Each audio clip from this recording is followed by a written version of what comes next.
ಗ್ಯಾರಂಟಿಯನ್ನು ನಾವು ಸ್ವಾಗತಿಸುತ್ತೇವೆ. ಆದರೆ ಒಂದು ಗ್ಯಾರಂಟಿಯನ್ನ ಕೊಟ್ಟು ಎಷ್ಟು ಹಣವನ್ನ ಉಳಿದವರಿಂದ ನೀವು ಕಿತ್ತುಕೊಂಡಿದ್ದೀರಿ ಎಂದು ಬಿಜೆಪಿಯ ರಾಜ್ಯ ಪ್ರಧಾನ ಕಾರ್ಯದರ್ಶಿ ಸುನಿಲ್ ಕುಮಾರ್ ಪ್ರಶ್ನಿಸಿದ್ದಾರೆ.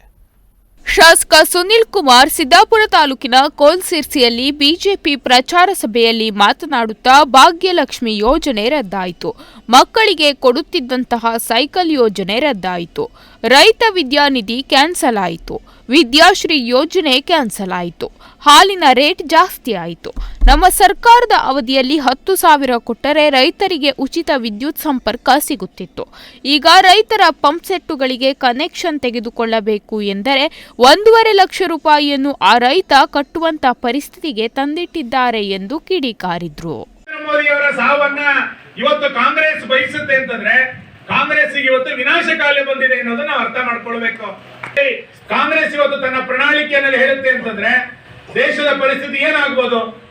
ಈ ದೇಶದಲ್ಲಿರುವಂತ ರಾಜ್ಯದಲ್ಲಿರುವಂತ 1 ಕೋಟಿ 10 ಜನ 2A ಏನಾದ್ರು ಬಂದು ಬಿಟ್ರೆ ಮುಸಲ್ಮಾನರು, OBC ನಲ್ಲಿರುವಂತ ನಮ್ಮೆಲ್ಲ ಸಣ್ಣ ಪುಟ್ಟ ಜಾತಿಗಳ ಪರಿಸ್ಥಿತಿ ಏನಾಗಬಹುದು. ಅದು ಇರ್ಬೋದು, ಉಪ್ಪಾರ ಪರಿಸ್ಥಿತಿ ಇರ್ಬೋದು, ಈಡಿಗರ ಪರಿಸ್ಥಿತಿ ಇರ್ಬೋದು, ಆಚಾರ್ಯ ಪರಿಸ್ಥಿತಿ, ಇವರೆಲ್ಲರ OBCಗಳನ್ನ ಮುಸಲ್ಮಾನ ರಿಸರ್ವೇಶನ್ ಅಲ್ಲಿ ಕಿತ್ಕೊಂಡ್ರೆ ನಮ್ಮೆಲ್ಲರ ಪರಿಸ್ಥಿತಿ ಏನಾಗುತ್ತೆ. ಇದನ್ನ ಇವತ್ತು ಕಾಂಗ್ರೆಸ್ OBCಗೆ ಬಹಳ ದೊಡ್ಡ ಪ್ರಮಾಣದಲ್ಲಿ ಮುಸಲ್ಮಾನರನ್ನ ಸೇರಿಸಲಿಕ್ಕೆ ಹೊರಟಿರ್ಬೇಕಾರೆ ಇವತ್ತಿನ ರಾಜ್ಯ ಸರ್ಕಾರ ಒಂದು ಶಬ್ದವನ್ನು ಕೂಡ ಇದ್ರ ಬಗ್ಗೆ ಮಾತಾಡ್ತಾ ಇಲ್ಲ. ಪಾಕಿಸ್ತಾನ್ ಜಿಂದಾಬಾದ್ ಅಂತೇಳಿ ಘೋಷಣೆ ಕೂಗೋರ್ ಮೇಲೆ ರಾಜ್ಯ ಸರ್ಕಾರ ಒಂದೊಂದು ವಾರ ಆದ್ರೂ ಕೂಡ ಕೇಸನ್ನ ದಾಖಲಿಸೋದಿಲ್ಲ. ಕಾರ್ ತೊಳೆದ ಅಂತಂದಾಗ 34 ಜನರ ಮೇಲೆ 24 ಗಂಟೆ ಒಳಗೆ FIR ಮಾಡಿದ್ರು. ಯಾವುದು ಸರ್ಕಾರದ ಆದ್ಯತೆ ಯಾವುದು? ಕುಕ್ಕರ್ ಬಾಂಬ್ ಬ್ಲಾಸ್ಟ್ ಮಾಡದಂತವರು ಬ್ರದರ್ಸ್ ತರ ಕಾಣ್ತಾರೆ. ಪೊಲೀಸ್ ಸ್ಟೇಷನ್ ಬೆಂಕಿ ಆದಂತ KGL DGL ಗಲಾಟೆನಲ್ಲಿ ಬೆಂಕಿ ಹಾಕದಂತವರು ಅಮಾಯಕರ ತರ ಕಾಂಗ್ರೆಸ್ ಕಾಣ್ತಾರೆ ಅಂತಂದ್ರೆ ನಮ್ಮ ಬದುಕಿನ ಚುನಾವಣೆ ಇದು. ಹಿರೇಮಠ ಕಾಂಗ್ರೆಸ್ ಹೇಳಿದ್ರು, ಅಖಂಡ ಹಿರೇಮಠ ಪರವಾಗಿ ಕಾಂಗ್ರೆಸ್ ನಿಲ್ಲಿಲ್ಲ. ನಾನು ಕಾಂಗ್ರೆಸ್ಸಿಗರಿಗೆ ಹೇಳೋದು, ಕಾಂಗ್ರೆಸ್ ನಲ್ಲಿ ಕೆಲಸ ಮಾಡ್ತಾ ಇರುವಂತರು ಮುಂದಿನ ದಿನಗಳಲ್ಲಿ ಎಚ್ಚರಿಕೆಯಿಂದ ಕೆಲಸ ಮಾಡಬೇಕು. ನಿಮ್ಮ ರಕ್ಷಣೆಗೂ ಕೂಡ ಕಾಂಗ್ರೆಸ್ ಬರೋದಿಲ್ಲ.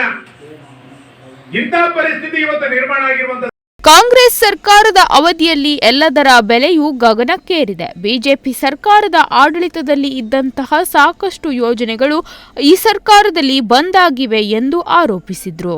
ಇದನ್ನು ನಮ್ಮ ಕಾರ್ಯಕರ್ತರು ನಾವು ಹೇಳಿಲ್ಲ ಅಂತಾದ್ರೆ ಕಾಂಗ್ರೆಸ್ ಕೊಟ್ಟಂತ ಯಾವುದೋ ಒಂದು ಯೋಜನೆಯೇ ಬಹಳ ದೊಡ್ಡದು ಅನ್ನೋದ್ರ ಮಟ್ಟಿಗೆ ಕಾಂಗ್ರೆಸ್ಸಿಗರು ಹೇಳಲಿಕ್ಕೆ ಶುರು ಮಾಡ್ತಾರೆ. ದೇಶದಲ್ಲಿ ನರೇಂದ್ರ ಮೋದಿ ದೇಶದ ಪ್ರಧಾನಮಂತ್ರಿ ಆದ ನಂತರ ಒಂದೇ ಒಂದು ಭಯೋತ್ಪಾದನಾ ಚಟುವಟಿಕೆಯನ್ನು ನಡೀಲಿಕ್ಕೆ ಬಿಡದೆ ಎಲ್ಲರ ಜೀವನಕ್ಕೆ ಭದ್ರ. ನಮ್ಮ ಬದುಕಿನ ಚುನಾವಣೆ, ಕೇರಳದಂತ ಘಟನೆಗಳ ನಮ್ಮೂರಿನಲ್ಲಿ ಆಗಬಾರ್ದು, ಘಟನೆ ನಮ್ಮೂರಿನಲ್ಲಿ ಆಗಬಾರ್ದು ಅಂತಂದ್ರೆ ನರೇಂದ್ರ ಮೋದಿ 3ನೇ ಬಾರಿ ದೇಶದ ಪ್ರಧಾನಮಂತ್ರಿ ಆಗಬೇಕಾಗಿರುವಂತದ್ದು. ರಾಜ್ಯ ಕಾರ್ಯಕಾರಿಣಿ ಸದಸ್ಯ KG ನಾಯ್ಕ್ ಮಾತನಾಡಿ, ನಾವೇ ಕಾಂಗ್ರೆಸ್ ಗ್ಯಾರಂಟಿ ಬಗ್ಗೆ ಮಾತನಾಡಿದರೆ, ಚರ್ಚೆ ಮಾಡಿದರೆ ನಾವೇ ಅವರಿಗೆ ಅನುಕೂಲ ಮಾಡಿಕೊಟ್ಟಂತೆ ಆಗುತ್ತದೆ. ನರೇಂದ್ರ ಮೋದಿಯವರನ್ನು 3ನೇ ಬಾರಿಗೆ ಪ್ರಧಾನಮಂತ್ರಿಯನ್ನಾಗಿ ಮಾಡುವ ನಿಟ್ಟಿನಲ್ಲಿ ಕಟಿಬದ್ಧರಾಗೋಣ ಎಂದು ಕರೆ ನೀಡಿದ್ರು. ಈ ವೇಳೆ ಸಭೆಯಲ್ಲಿ ಜೆಡಿಎಸ್ ಮುಖಂಡ ಉಪೇಂದ್ರ ಪೈ, ಮಂಡಲ ಅಧ್ಯಕ್ಷ ತಿಮ್ಮಪ್ಪ ಮಡಿವಾಳ್ ಮೊದಲಾದವರು ಉಪಸ್ಥಿತರಿದ್ದರು. ದಿವಾಕರ್ ನಾಯ್ಕ್, ನುಡಿಸಿರಿ ನ್ಯೂಸ್, ಸಿದ್ದಾಪುರ.